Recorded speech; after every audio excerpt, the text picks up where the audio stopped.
అండి అందరికీ నమస్తే. ముందుగా మన యూట్యూబ్ ఫ్యామిలీ అందరికీ మహాశివరాత్రి శుభాకాంక్షలు. అందరం బాగుండాలని, ఆ శివయ్య ఆశీస్సులు మనందరికీ ఉండాలని మనస్ఫూర్తిగా కోరుకుంటున్నాను. ఇంకా శివయ్యకి మహాశివరాత్రి వచ్చింది అంటే వారం రోజుల ముందు నుంచే ఆయనకి పూజలన్నీ ప్రత్యేకంగా జరుగుతూ ఉంటాయి. ఇంకా మేము గుడికి వెళ్ళేటప్పటికే అప్పటికే 3 రోజులు ఉంది ఇంకా శివరాత్రి.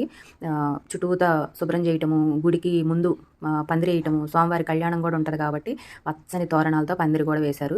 అలాగే గుడి చుట్టూతో శుభ్రం చేయించడము, బండలు బరిపించడము, ఇలా ఇంకా శివరాత్రి వచ్చింది అంటే ప్రతి గుడి కళకళలాడుతూ ఉంటుంది అనమాట. కోటి కాంతులతో వెలుగుతున్నట్టు అనిపించింది.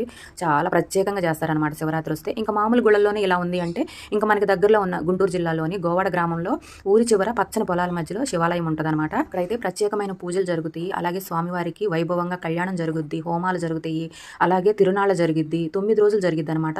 చాలా బాగా చేస్తారు. స్పెషల్గా పూజలు చేయించుకునే వాళ్ళకైనా, తిరణాలు చూడాలనుకునే వాళ్ళకైనా చాలా బాగుంది. అలాగే గోశాల కూడా ఉంటుంది, పిల్లలు ఆడుకుంటానికి కూడా అన్నీ ఉంటాయి. హర హర మహాదేవ శంభో శంకర.